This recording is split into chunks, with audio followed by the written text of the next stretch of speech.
Assalamualaikum warahmatullahi wabarakatuh. Waalaikumsalam warahmatullahi wabarakatuh. Alhamdulillahirabbil alamin, wassalatu wassalamu ala asyrafil anbiya'i wal mursalin sayyidina Muhammadin wa ala alihi wa sahbihi ajma'in, amma ba'du. Puji syukur kehadirat Allah Subhanahu wa taala. Alhamdulillah, salawat salam ke baginda Rasulullah berupa singkat. Allahumma salli wa sallim ala sayyidina Muhammad wa ala ali sayyidina Muhammad. Bapak Ibu, orang tua kami, jemaah Masjid Baitul Shalihin yang kami hormati, serta Ustaz yang sama-sama kita muliakan. Alhamdulillah,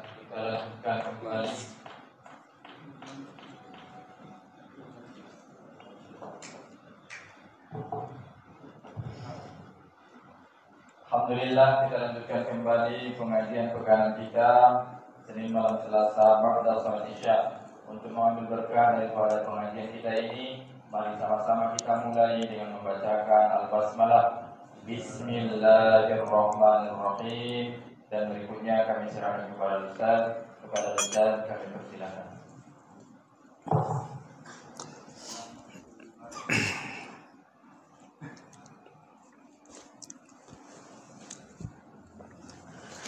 Bismillahirrahmanirrahim. Assalamualaikum warahmatullahi wabarakatuh.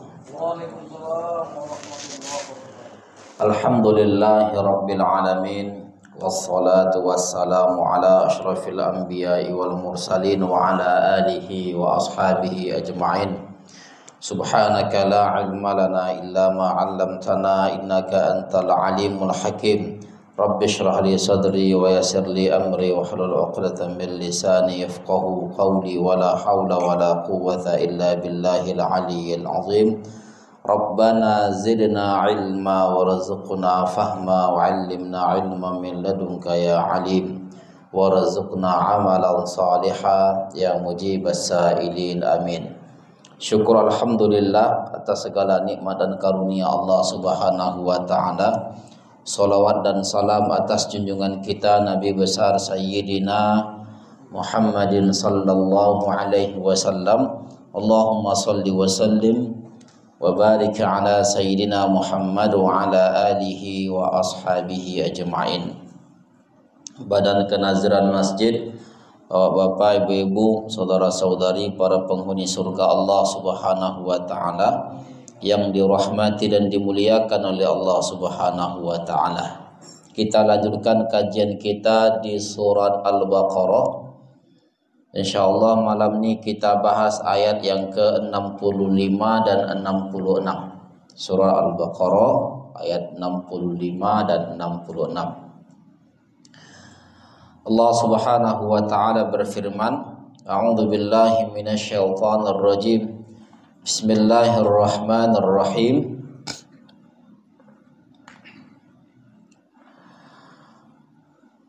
Walaqad alimtumul ladzina i'tadaw minkum fis sabti faqulna lahum kunu qiradatan khasi'in faja'alnaha nakalan lima baina yadayha wa ma khalfaha wa mau'izatan lil muttaqin.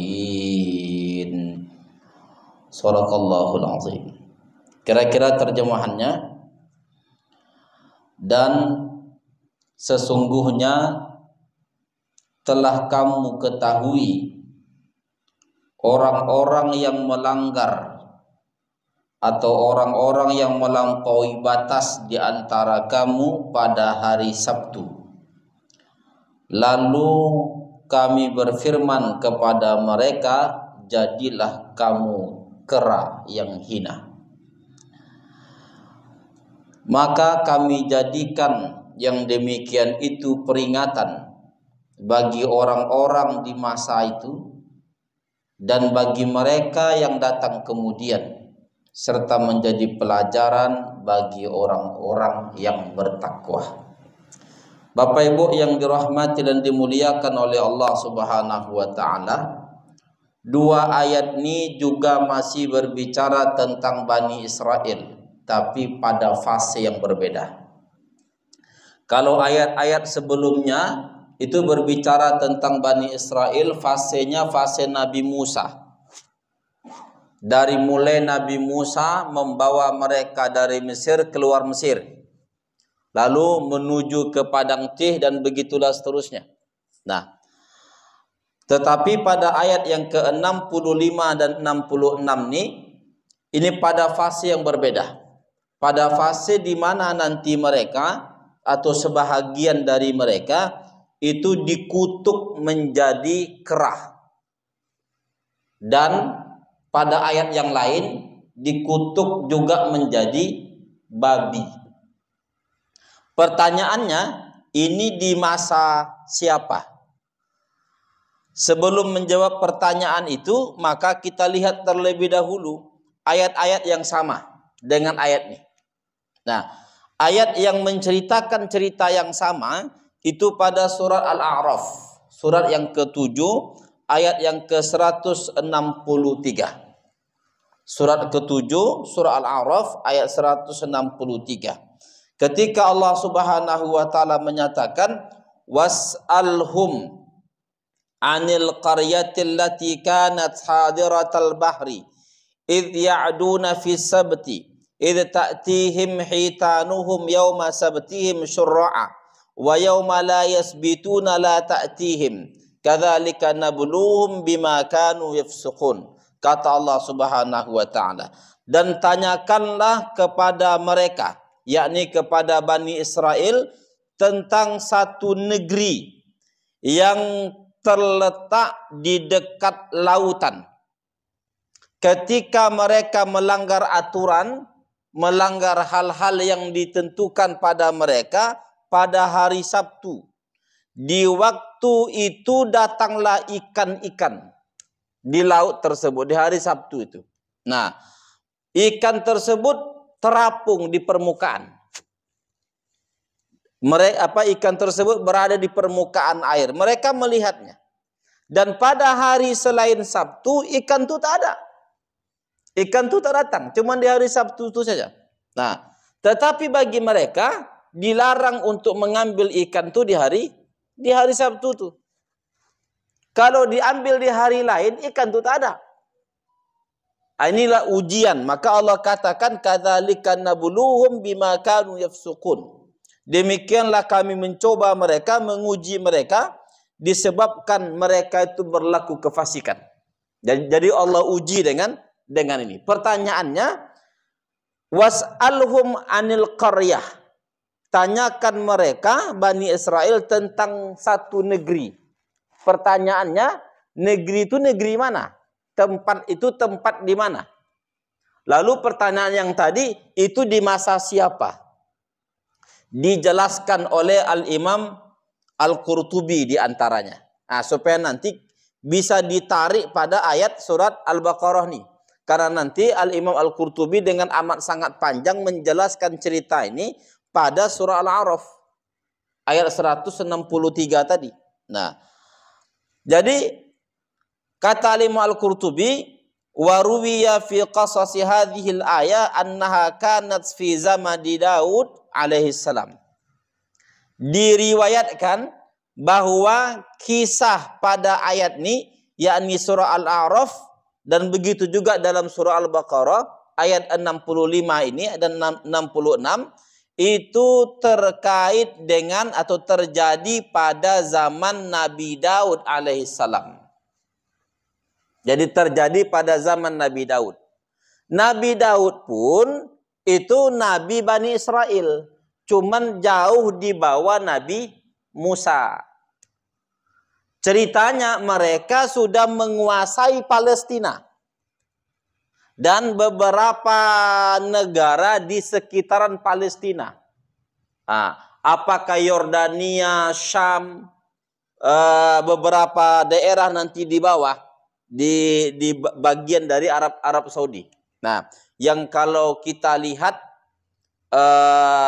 apa yang diinginkan oleh orang Israel sekarang untuk menguasai beberapa daerah di Arab. Daerah itu dulu dikuasai oleh Nabi Daud, Nabi Sulaiman. Nah, jadi ini terjadi di masa Nabi Daud. Nah, jadi Nabi Daud melarang, jangan kalian mengambil ikan di hari Sabtu. Nanti kita jelaskan apa sebab larangan itu. Nah, selanjutnya pertanyaan yang kedua, di mana para ulama kita berbeda pendapat, kata Al-Imam Al-Qurtubi. Begitu juga nanti dijelaskan oleh Al-Imam Ibnu Katsir. Ada yang menyatakan di antaranya Ibnu Abbas, Ikrimah dan As-Suddi, dan pendapat ini yang paling ma'ruf, bahwa daerah ini berada di Ailah. Di Ailah. Ailah itu kalau sekarang ini dia berada dalam kawasan Yordania. Cuman memang berbatasan dengan Israel ya. Karena kalau kita tengok peta kan peta Israel yang ada. Nah, jadi antara Israel dan Yordania. Itu tepatnya kalau dilihat dalam surah Al-A'raf ayat 163 tadi, kanat hadiratal bahri. Mereka itu dekat dengan lautan. Nah, itu kalau kita mau melihat di peta, Laut Merah, atau Laut Merah ya. Laut Merah itu ujungnya itu kan terbagi menjadi dua. Terbagi menjadi dua. Sebelah kiri itu Teluk Suez yang sekarang dikuasai oleh Mesir. Sebelah kanan itu namanya Teluk Aqabah. Teluk Aqabah itu dikuasai oleh Mesir dan Saudi Arabia pada saat ini. Di ujung itu dikuasai oleh Yordania pada saat ini. Nah, di ujungnya itu ada namanya kota Ailah. Memang kota ini di pinggir laut. Nah, di pinggir laut lah kota ini. Jadi Laut Merah itu dibagi menjadi dua, di Teluk Aqabah.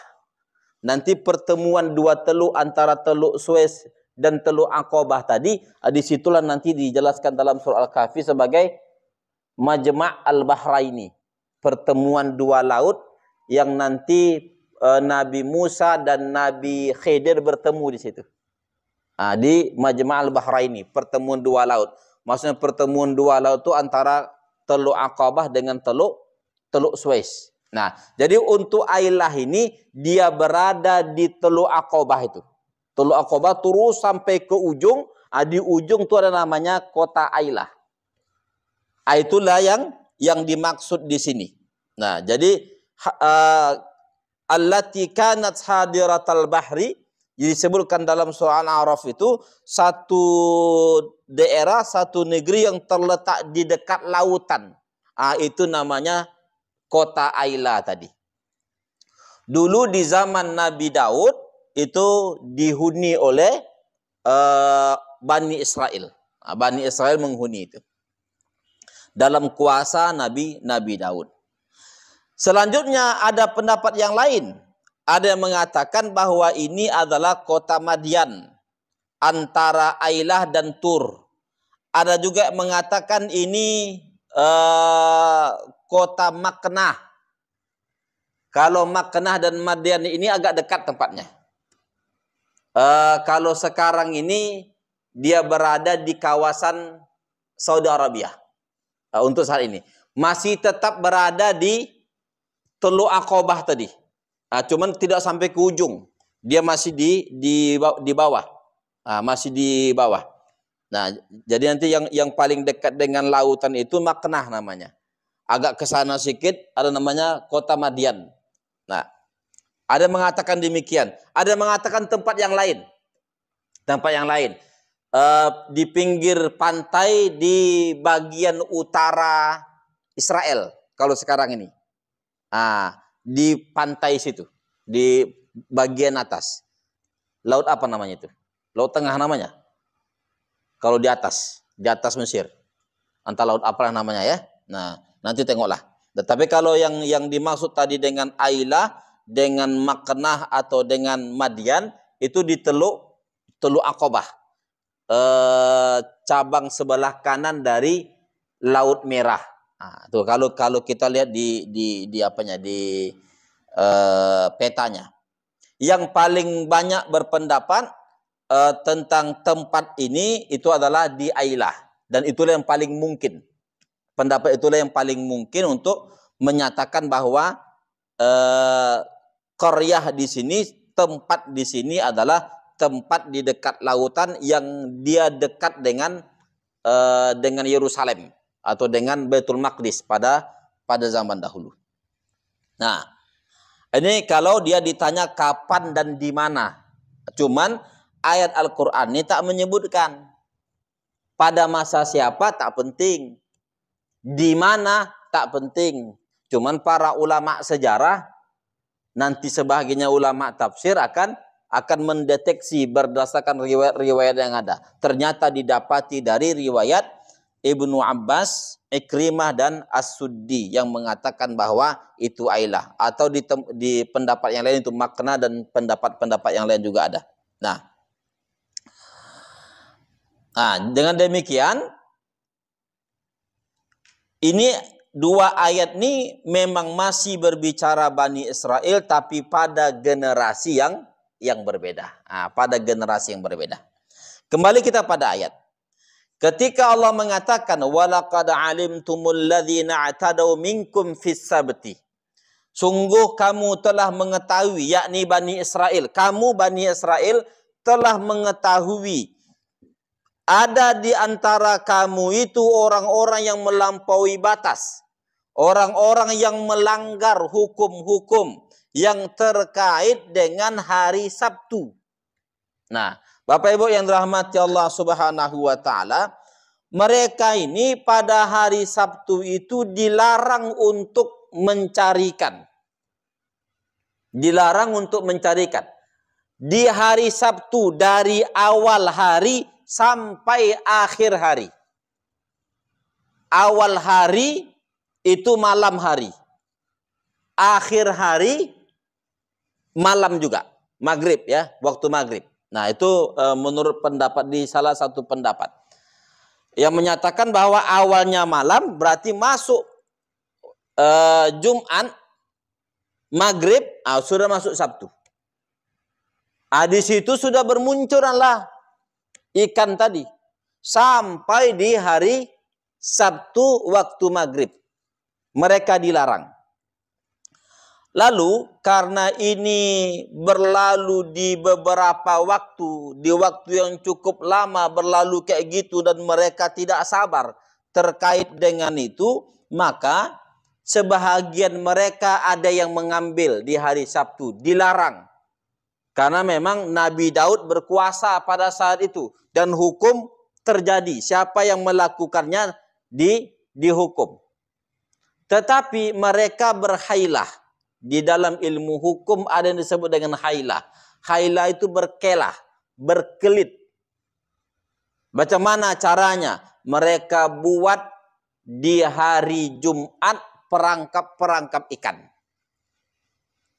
Jadi mereka pasanglah perangkap ikan, apakah itu pancingnya, apakah itu jalannya, atau bahkan mereka buat lubang di pinggir pantai.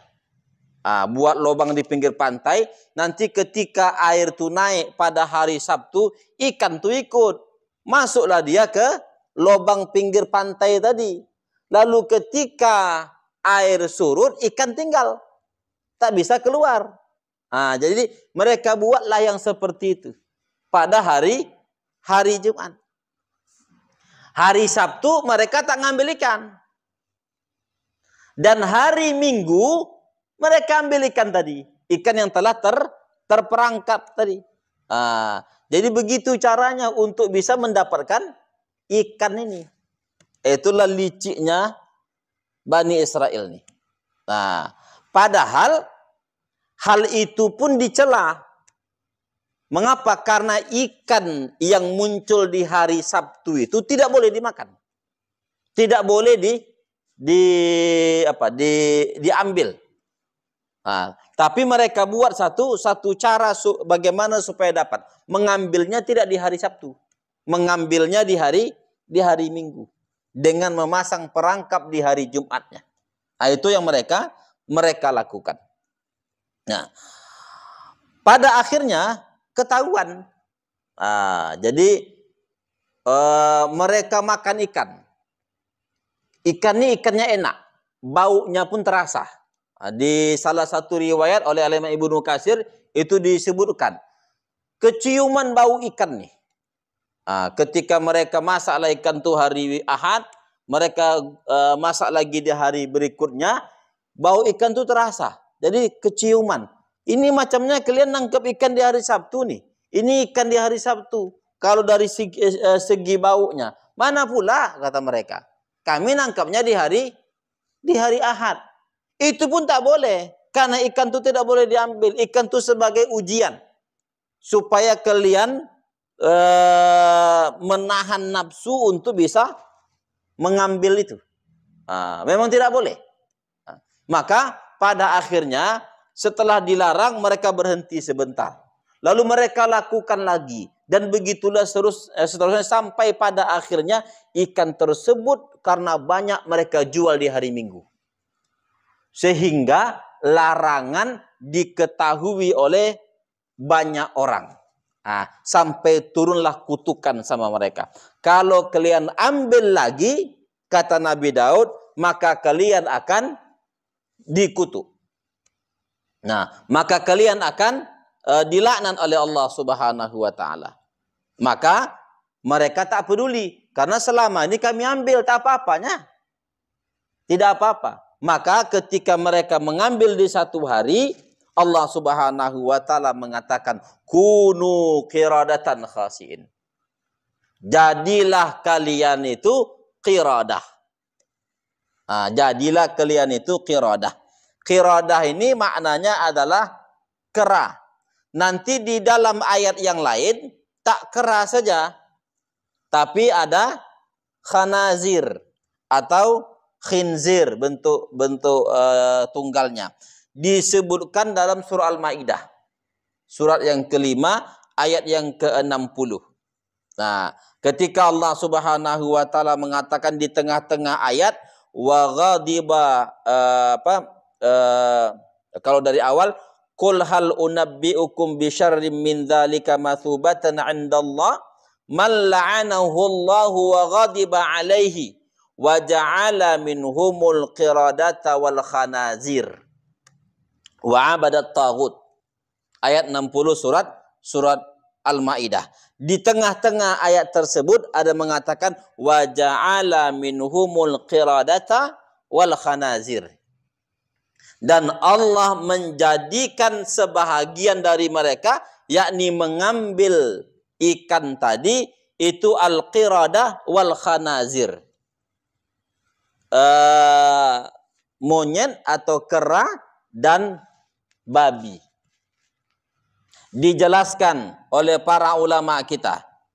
Yang dimaksud dengan monyet, siapa yang dijadikan monyet atau kera, siapa yang dijadikan khanazir. Oleh Al-Imam Al-Qurtubi, beliau mengatakan bahwa menukil dari Qatadah seorang tabi'in, sara syubbanu qiradatan wasyuyukhu khanazir.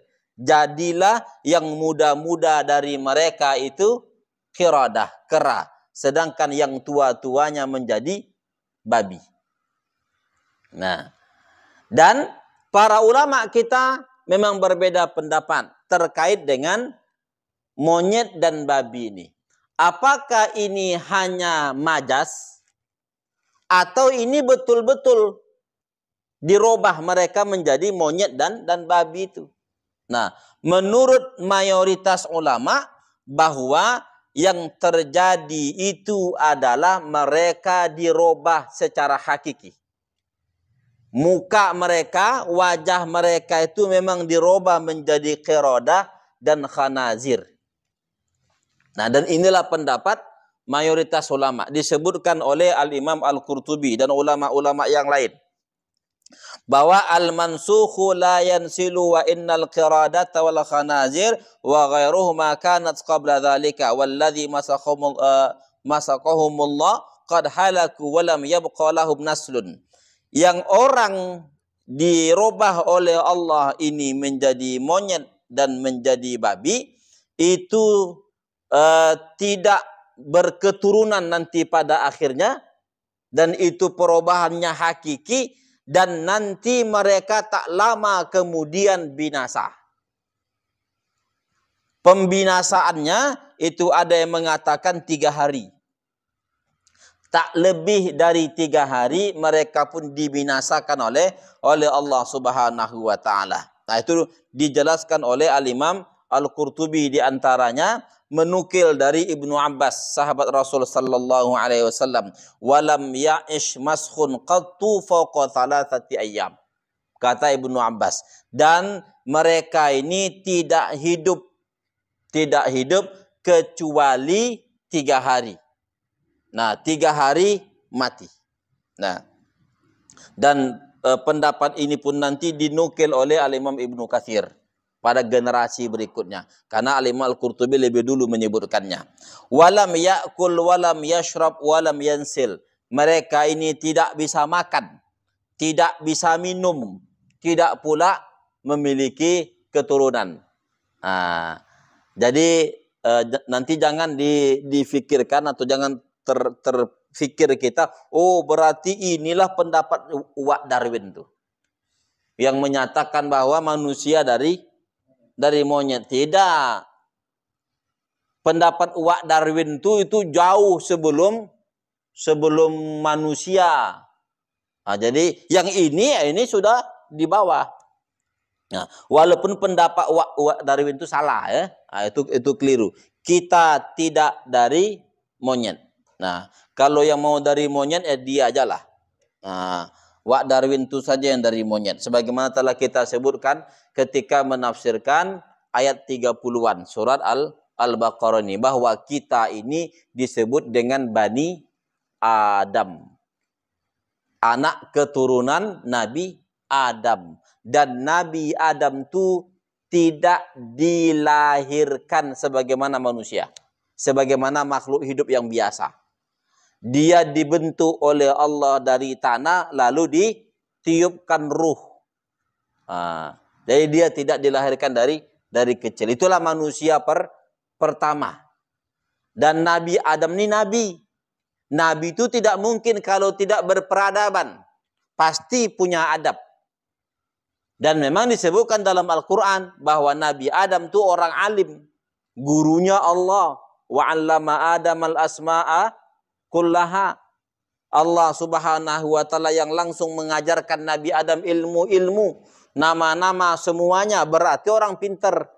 Jadi nenek moyang kita itu nabi dan orang pinter, orang yang berperadaban. Salahlah Uwak Darwin yang mengatakan bahwa manusia itu dari monyet. Nah, soal ada manusia yang jadi monyet ya ada. Cuman manusia yang jadi monyet ini tidak berketurunan menurut pendapat mayoritas ulama. Walaupun nanti ada beberapa riwayat. Ini disebutkan oleh Al-Imam Al-Qurtubi. Nah, ada beberapa riwayat dan bahkan dikeluarkan oleh Al-Imam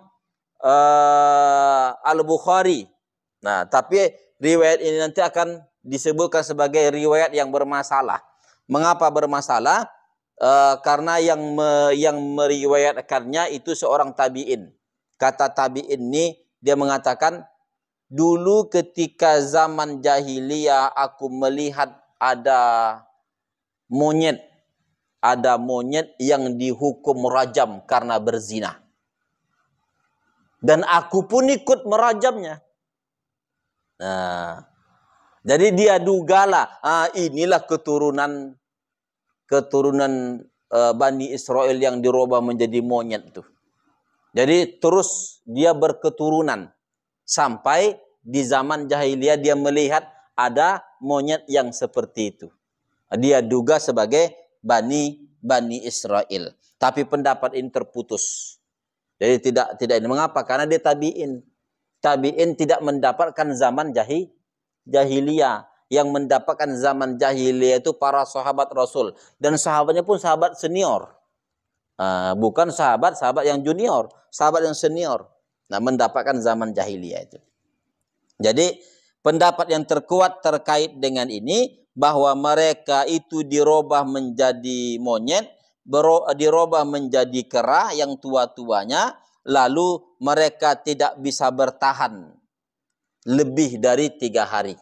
Mengapa? Karena mereka tak bisa makan, mereka tidak bisa minum, dan mereka pun tidak berketurunan. Jadi terus melemah, pada akhirnya dimusnahkan oleh Allah Subhanahu wa taala. Itulah kutukan yang pernah terjadi pada sebahagian Bani Israel. Makanya di sini ayat ini menyebutkan alladzina tadau minkum. Kata Allah Subhanahu wa taala, orang-orang yang melampaui batas, minkum, dari kamu. Ini menunjukkan sebahagian, minnya itu min litab'id dalam bahasa Arab. Sebahagian dari kamu melampaui batas di hari Sabtu. Nah, dijelaskan diantaranya oleh Al-Imam Ibnu Katsir, menukil dari Ibnu Abbas. Pastinya Imam Ibnu Katsir juga menukil dari kitab-kitab tafsir yang lain. Nah, kata Ibnu Abbas, pada awalnya Allah Subhanahu wa taala mewajibkan hal-hal tertentu pada Bani Israel itu pada hari Jumat. Jadi hari yang dimuliakan tuh pada awalnya ya hari Jumat. Dengan demikian hari Jumat ini Sayyidul Ayyam untuk semua nabi. Dia Sayyidul Ayyam, penghulu hari dari awal sampai akhir. Jadi awalnya mereka itu diperintahkan untuk memuliakan hari Jumat nih. Nah, tetapi pada akhirnya mereka robah pada hari Sabtu. Nah, jadi mereka tidak mau memuliakan hari Jumat tuh. Memang biasa Bani Israel seperti itu. Pada ayat-ayat yang lalu kan telah diceritakan juga bahwa mereka merubah perintah Allah Subhanahu wa taala. Allah perintahkan masuk di satu daerah atau Baitul Maqdis dengan sujud. Ternyata mereka masuk dengan ngengsot. Diperintahkan mereka masuk ke Baitul Maqdis dengan menyebutkan hittah. Dengan makna, ya Allah, ampuni aku. Tetapi mereka masuk ke Baitul Maqdis dengan ucapan hittah. Merubah sedikit. Jadi mereka robah. Nah, dan itulah kerjaan dari Bani Israel. Begitu juga hari yang dimuliakan pada mereka itu hari Jumat. Tetapi pada akhirnya mereka rubah menjadi hari Sabtu. Lalu mereka muliakan hari Sabtu itu. Jadi mereka yang membuat tuh. Nah, karena mereka merubah itu, maka Allah Subhanahu wa taala tetapkan apa yang mereka rubah itu. Oke, kalau seperti itu hari Sabtu silakanlah hari Sabtu. Cuma karena kau telah merubah ini, maka diharamkanlah apa yang dihalalkan. Apa yang dihalalkan? Menangkap ikan. Seharusnya menangkap ikan itu tak dilarang. Mau di hari Jumat atau di hari Sabtu.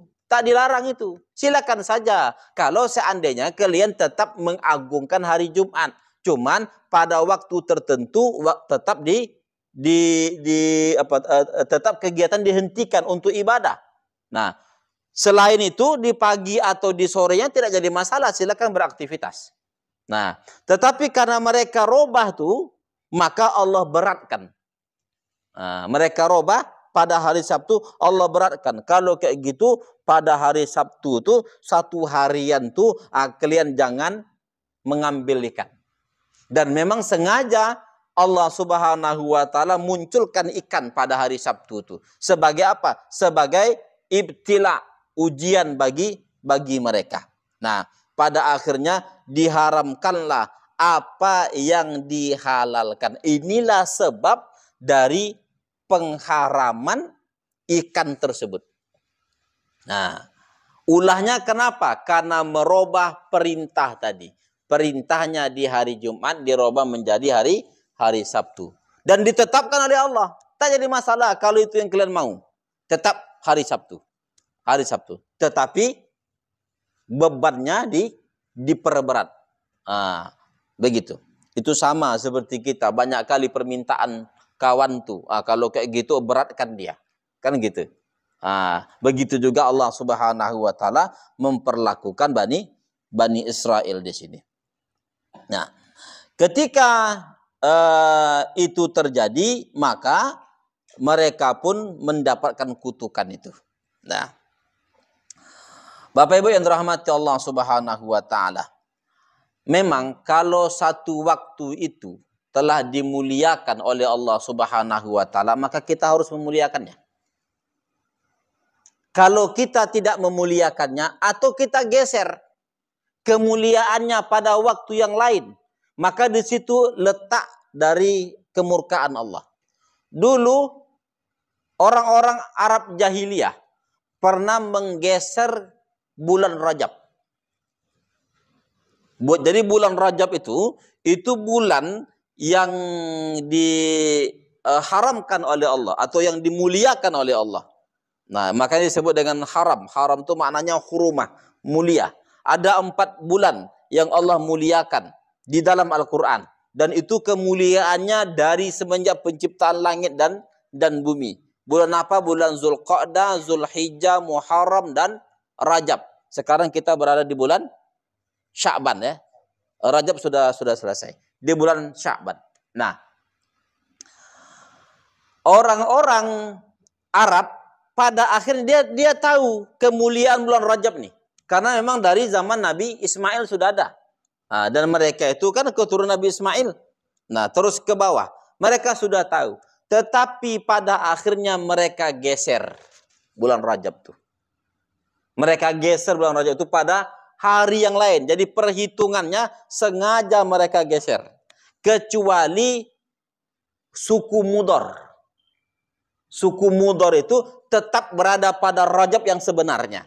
Makanya ada hadis Nabi menyebutkan ada 4 bulan yang haram. Kata Nabi, 3 berturut-turut, 1 yang terpencar. 3 yang berturut-turut itulah Zulqa'dah, Zulhijjah, Muharram, dan Rajab Mudor.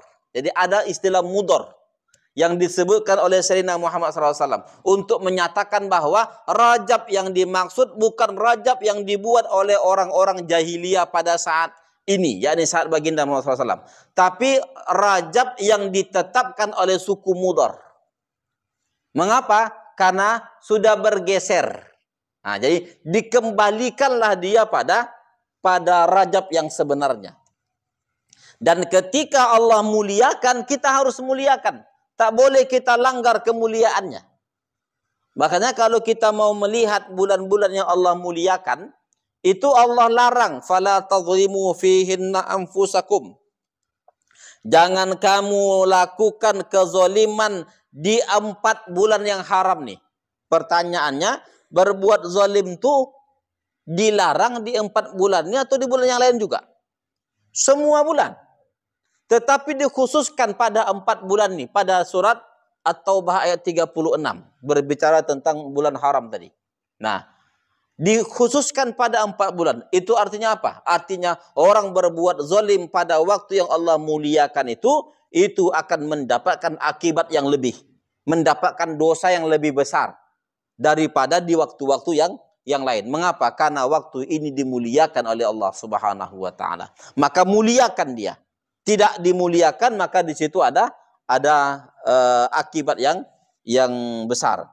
Nah, maka semua waktu yang Allah muliakan, kita wajib memuliakannya. Termasuklah hari Jumat nih. Yang memang itu menjadi sayyidul ayyam dari awal. Cuman bagi Bani Israel, mereka robah pada hari Sabtu lalu ditetapkan oleh Allah Subhanahu wa taala. Tetapi dengan tuntutan yang lebih panjang, tuntutan yang lebih berat. Nah, ada pengharaman pada apa yang sesungguhnya halal di awal. Mengapa? Karena mereka menggeser itu. Kata Ibnu Abbas. Nah, Bapak Ibu yang dirahmati Allah Subhanahu wa taala, kalau seandainya kutukan ini berlangsung sampai hari ini, wa'iyadzubillah, maka banyak di antara umat Islam berkeliaran di sana, wajahnya wajah babi dan wajah monyet. Kalau kita kan untuk hari Jumat yang dilarang apa? beraktivitas di waktu Jumat, itu aja. Bukan dari awal sampai akhir. Di waktu Jumat itu saja. Nah, kalau di waktu Jumat itu pergilah ke masjid untuk sholat Jumat bagi yang diwajibkan. Yang laki-laki dewasa, yang mukim. Nah, itu yang diwajibkan, yang sehat. Yang lain tidak, perempuan tidak, musafir tidak diwajibkan. Cuma kalau mereka melakukannya tetap sah. Nah, kalau seandainya pada waktu ibadah Jumat itu berlangsung, lalu ada orang tidak melakukannya, maka kalau seandainya berlaku kutukan itu, mereka semuanya berubah menjadi monyet dan menjadi babi. Tidur juga ibu-ibu sama dia. Suaminya tadi yang tak sholat Jumat tadi, rupanya berubah menjadi babi. Aku tidur sama babi katanya kan.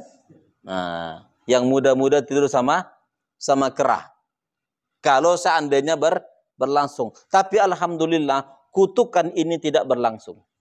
Cuman memang Allah Subhanahu wa taala memberikan dosa. Dosa yang cukup besar. Nah. Ya. Kalau di Timur Tengah hari Jumat tuh Bapak Ibu yang dirahmati Allah itu hari libur. Nah, makanya libur Islam itu sebenarnya hari Jumat. Mengapa? Karena hari itu hari yang memang diperuntukkan untuk beribadah. Cuman wajibnya di waktu Jumat, di waktu zuhur. Wajibnya di waktu zuhur. Di waktu sebelumnya itu disunnahkan untuk bersegera pergi ke masjid. Nah, siapa yang paling awal pergi, dia mendapatkan keutamaan yang besar. Cuman kita masjidnya masih tutup. Nah, orang mau pergi dia di awal-awal, masjid tutup. Nah, maka kalau di Timur Tengah itu masjid sudah siap itu, sudah standby itu.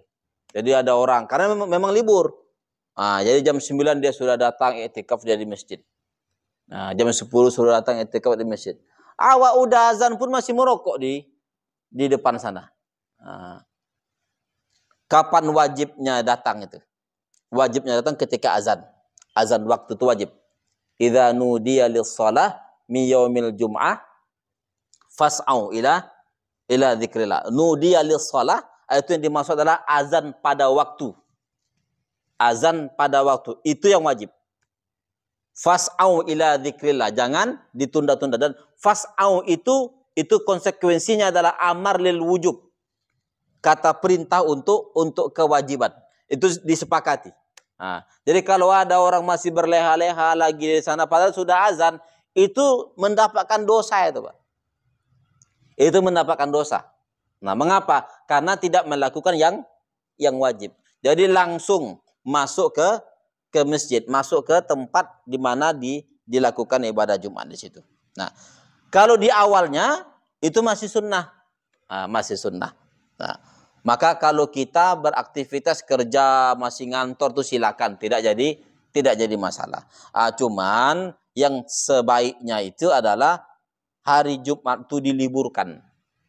Hari Jumat itu diliburkan. Kalau kita yang libur itu hari Ahad. Inilah yang disebutkan oleh Sayyidina Muhammad SAW. Hari Sabtu itu untuk orang Yahudi, hari Ahad untuk orang Nasrani, sedangkan hari Jumat untuk umat Sayyidina Muhammad SAW dan umat akhir zaman. Karena Nabi Muhammad akhir zaman, Nabi akhir zaman. Nah, Nabi terakhir.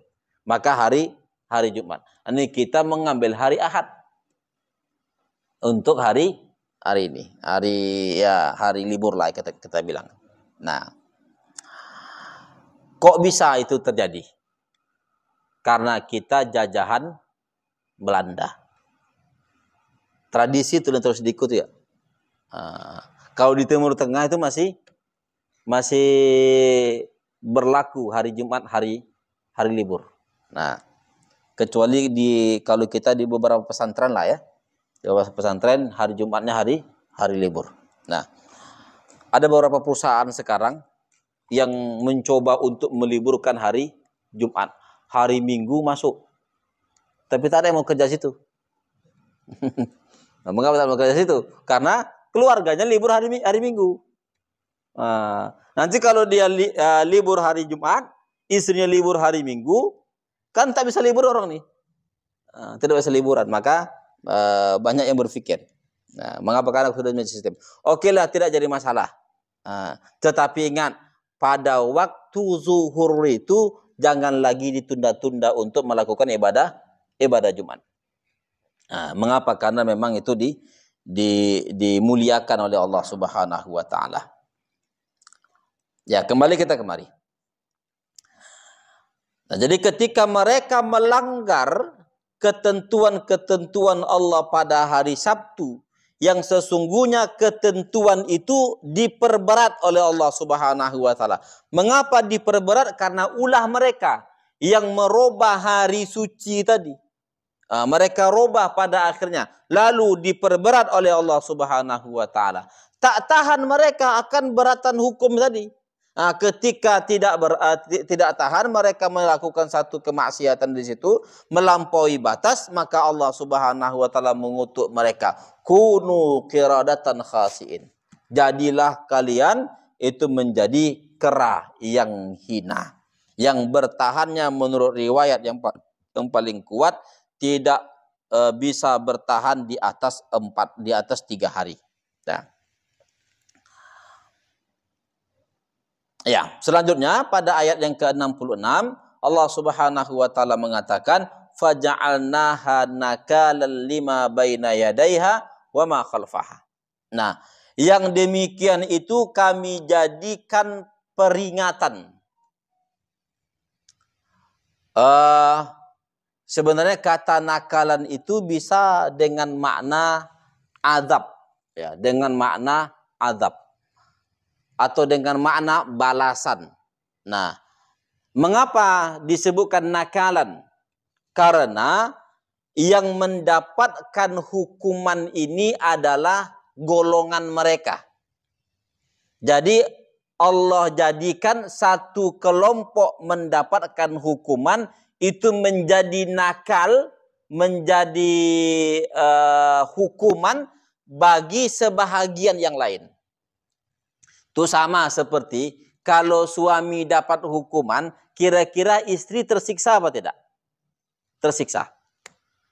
Kalau satu keluarga mendapat hukuman, maka keluarga yang lain itu merasa juga mendapatkan hukuman. Nah, itulah makna dasar dari kata nakalan itu. Nakalan faja'alnaha nakalan lima baina yadaiha wa ma khalfaha. Ini menjadi hukuman bagi orang-orang yang ada pada saat itu, tapi masih hidup orangnya. Tidak yang dikutuk tadi. Orang yang masih hidup.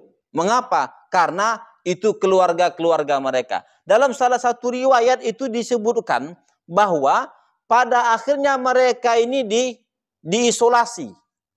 Nah, jadi mereka tidak bergaul dengan masyarakat luar. Nah, mereka mengasingkan diri.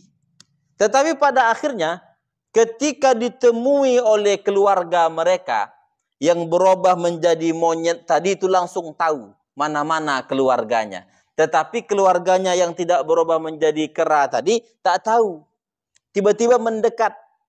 Nah, dengan sifat-sifat dan ciri-cirinya langsung diketahui. Kau ini sepolan? Iya, aku ini sepolan. Sekarang Allah sudah menghukumku seperti ini. Kalau udah aku bilang, jangan kau ngambil ikan pada hari Sabtu itu, kau ambil juga. Gitulah kira-kira. Sehingga menjadi pukulan bagi orang-orang yang tidak terkutuk. Mengapa? Karena ada hubungan, ada keluarga, ada hubungan keluarga. Nah, begitu juga wa ma khalfaha pada orang-orang yang datang kemudian dari kalangan Bani Israel. Mengapa? Karena Bani Israel itu dari awal sampai akhir disatukan oleh Allah Subhanahu wa taala. Nah, sehingga kalau yang di bawah, generasi di bawah melihat buruk generasi di atas itu merasa malu. Merasa terpukul. Itu sama seperti kalau kita ayah ayah seseorang itu dihukum, anaknya malu apa tidak? Malu, terpukul, cucunya terpukul, dan begitulah seterusnya. Itu disebut dengan nakalan oleh ayat ini. Jadi faja'alnaha nakalan lima baina yadaiha wa ma khalfaha. Jadi pukulan bagi orang-orang yang berada pada saat itu yang memiliki hubungan keluarga, dan pukulan bagi orang-orang yang datang setelahnya. Nah, wa mau'izatan lil muttaqin, dan menjadi mau'izah bagi orang-orang yang bertakwa. Di sini dibedakan Bapak Ibu dirahmati Allah. Pada orang-orang yang buruk dia menjadi nakalan, pada orang-orang yang baik dia menjadi mau'izah. Mengapa dibedakan? Karena orang-orang yang baiklah yang bisa melihat sesuatu itu menjadi pelajaran. Kalau orang buruk, tak bisa dia melihat sesuatu itu menjadi pelajaran. Dia tidak akan menjadi pelajaran untuk dirinya supaya menjadi lebih baik. Karena pelajaran itu biasanya membentuk seseorang menjadi lebih baik. Ketika dia melihat sesuatu, dijadikannya pelajaran, maka dia akan menjadi lebih baik. Karena yang dilihatnya menjadi pelajaran. Nah, menjadi mau'izah, nasihat. Maka yang bisa menangkap ini sebagai mau'izah hanya al-muttaqin di dalam ayat ini. Wa mau'izatal lil muttaqin, dan menjadi pelajaran bagi orang-orang yang bertakwa sehingga dia semakin baik. Mengapa dia bisa menangkap itu sebagai pelajaran? Karena dia orang yang bertakwa. Karena dia orang yang beriman. Maka setiap orang yang bertakwa, setiap orang yang beriman, ketika melihat sesuatu, pasti sesuatu itu menjadi pelajaran dalam kehidupannya. Untuk menjadikan dia lebih baik. Tapi kalau seandainya tak terlihat itu sebagai pelajaran, mohon maaf, koreksi diri kita. Koreksi diri kita. Apa masalah dalam hati? Sehingga yang ketika kita lihat sesuatu itu tidak menjadi pelajaran dalam kehidupan kita. Nah, ada tetangga, terjadi sesuatu, tak jadi pelajaran bagi diri kita yang menyaksikannya. Jangan tetangganya yang dikoreksi, dirinya yang dikoreksi. Apa sebab kok itu tidak jadi pelajaran bagi dirimu? Nah, dan pelajaran yang paling berharga itu, kata baginda Muhammad SAW, adalah kematian. Bukan kematian diri kita ya, kematian orang lain. Mati orang lain, meninggal orang lain. Pertanyaannya, jadi pelajaran bagi diri kita atau tidak? Kalau ternyata biasa sajanya, mohon maaf Pak, itu ada masalah dalam diri. Ada masalah dalam dirinya. Mengapa itu tidak menjadi mau'izah pada dirimu? Tapi kalau seandainya dia menjadi pelajaran, kan kawan nih masih muda lagi. Lebih muda dia dari aku. Sebagaimana dia sudah dicabut oleh Allah, saatnya nanti aku yang dicabut. Nah, kapan saja bisa dicabut. Nah, maka apa yang harus kupersiapkan untuk hari-hari setelah mati, dan begitulah seterusnya. Jadi siapa saja, bagaimana saja kondisinya akan ditarik pada dirinya, bukan pada orang itu. Kadang-kadang kita menengoknya, kasihan betul lah kawan tuh, masih muda lagi, bininya masih muda, cantik pula aku tengok. Siapalah habis ini yang menikahi bininya itu, ke situ lah perginya. Nah, kan jadi masalah nih. Nah, jadi kalau seperti itu, jadikanlah sesuatu menjadi pelajaran, termasuklah di sini. Nah, jadi perbuatan ini semua, kejadian ini semua menjadi mau'izah bagi orang-orang yang bertakwa tadi. Itulah yang bisa saya jelaskan terkait dengan dua ayat surat Al-Baqarah ini. Ayat 65, ayat 66. InsyaAllah akan datang, kita akan bahas ayat-ayat berikutnya. Jika ada yang mau bertanya atau dipertanyakan, dipersilahkan. Ya. Waalaikumsalam warahmatullahi wabarakatuh.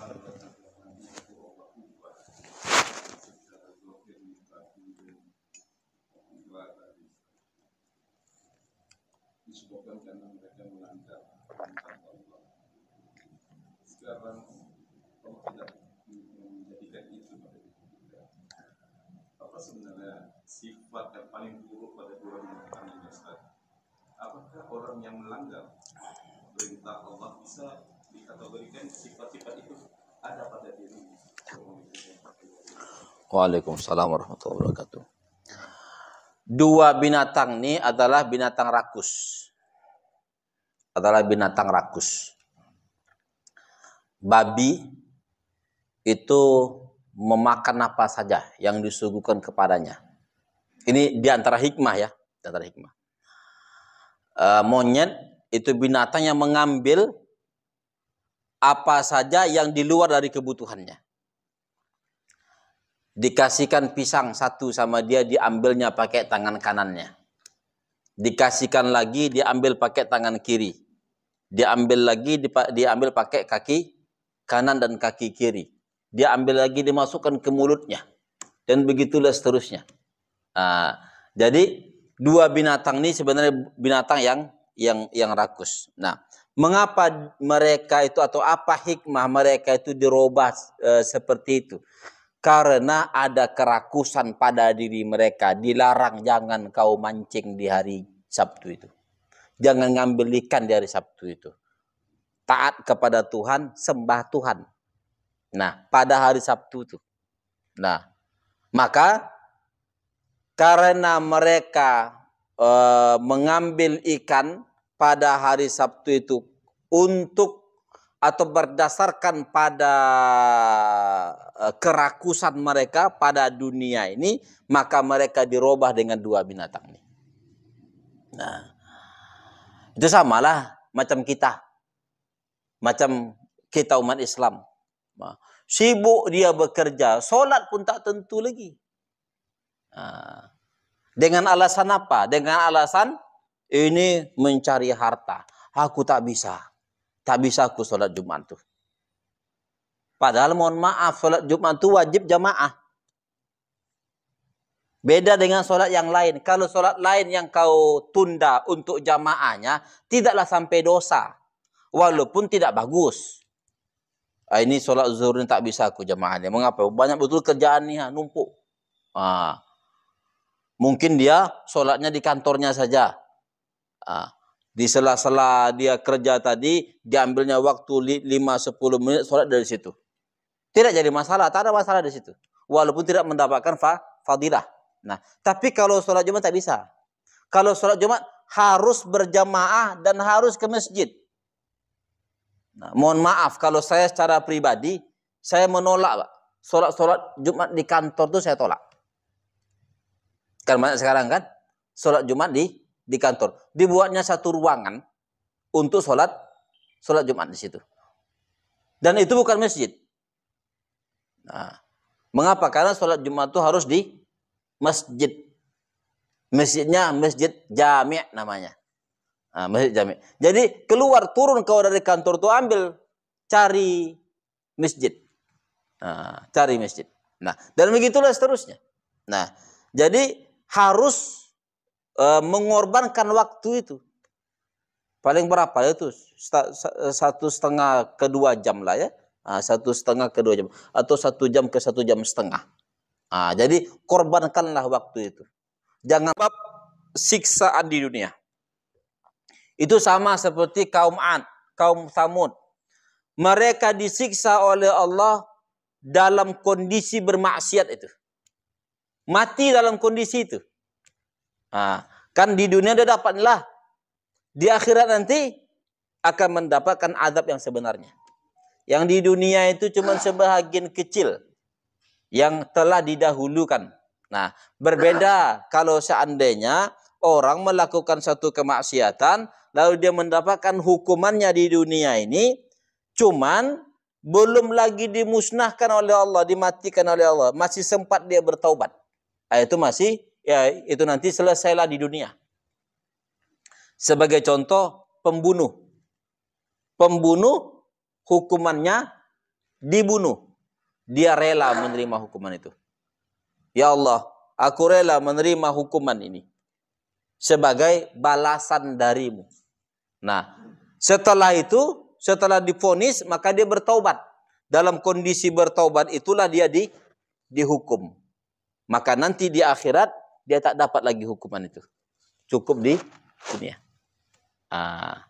Sama seperti orang yang sebelum mati sakit. Kan banyak di antara umat Islam gitu kan.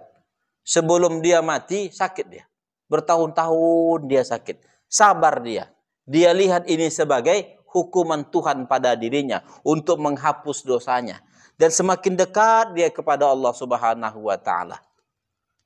Maka nanti di akhirat dosa-dosa yang dulu pernah dilakukannya tak lagi dihukumkan pada dia, enggak lagi ditimpakan kepada dia. Mengapa? Karena sudah dihapuskan oleh Allah sebab sakit yang menjelang matinya tadi.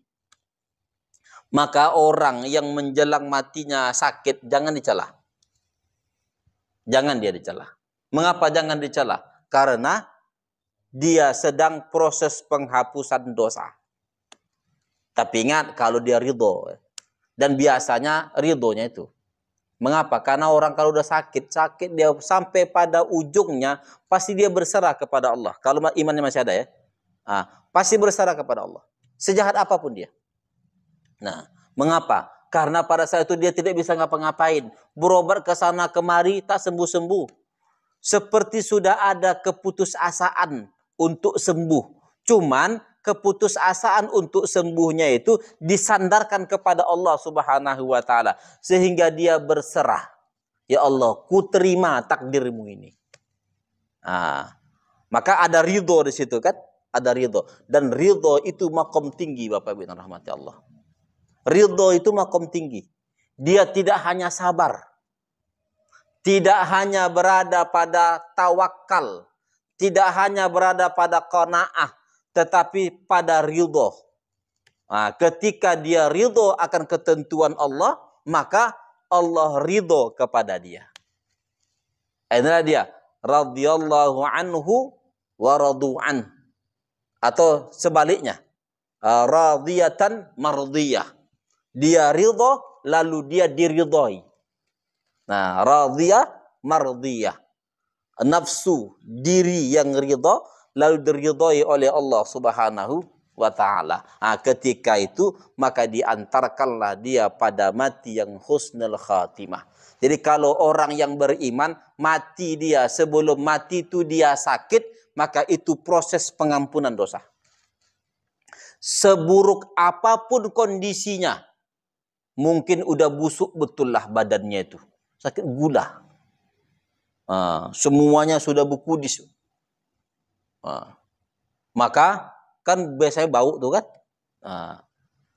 Jangan dicela orang yang seperti ini. Boleh jadi itulah pengampunan dosanya. Cuma banyak orang pada akhirnya tuh. Itulah akibat dari dosanya yang lalu-lalu itu kan. Gitu kan. Allah jadikan dia kayak gitu. Tak tahu dia. Kalau itulah akibat dari dosa-dosanya yang lalu, berarti itu penghapusan dosa. Ya kan? Penghapusan dosa.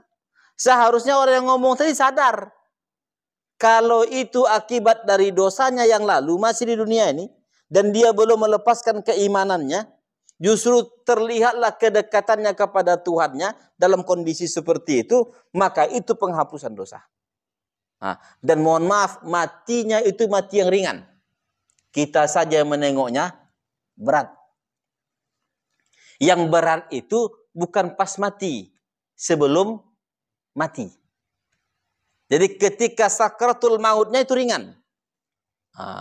Sakitnya sajanya itu mengantarkan dia. Nanti ketika dia beberapa saat sebelum mati, datang malaikat untuk mencabut nyawa, itu diringankan oleh malaikat.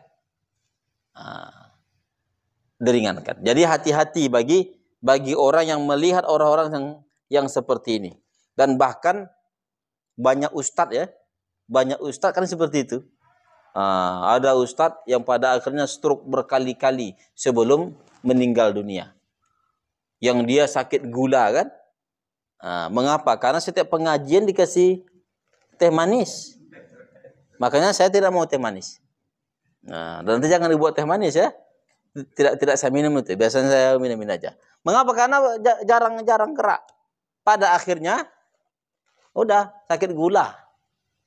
Muda lagi udah sakit gula. Dan begitulah seterusnya. Jadi itu penghapusan dosa kalau dia di dunia ini, ya. Kalau orang kafir tidak. Orang kafir itu sebahagian dari laknat Allah, azab Allah. Nanti di akhirat dilanjutkan. Nah, azab tersebut. Demikian. Ada yang lain? Astaghfirullahaladzim alladzi la ilaha illa huwal hayyul qayyum wa atubu ilaih. Alhamdulillahirabbil alamin wassalatu wassalamu ala asyrafil anbiya'i wal mursalin wa ala alihi wa ashabihi ajma'in. Allahumma a'inna ala dzikrika wa syukrika wa husni ibadatik. Rabbana la tuzigh qulubana ba'da idh hadaitana wa hab lana min ladunka rahmah innaka antal wahhab. Rabbana atina fid dunya hasanah wa fil akhirati hasanah wa qina adzaban nar. Wa sallallahu ala sayyidina Muhammad wa ala alihi wa sahbihi wasallam. Walhamdulillahi rabbil alamin. Assalamualaikum warahmatullahi wabarakatuh.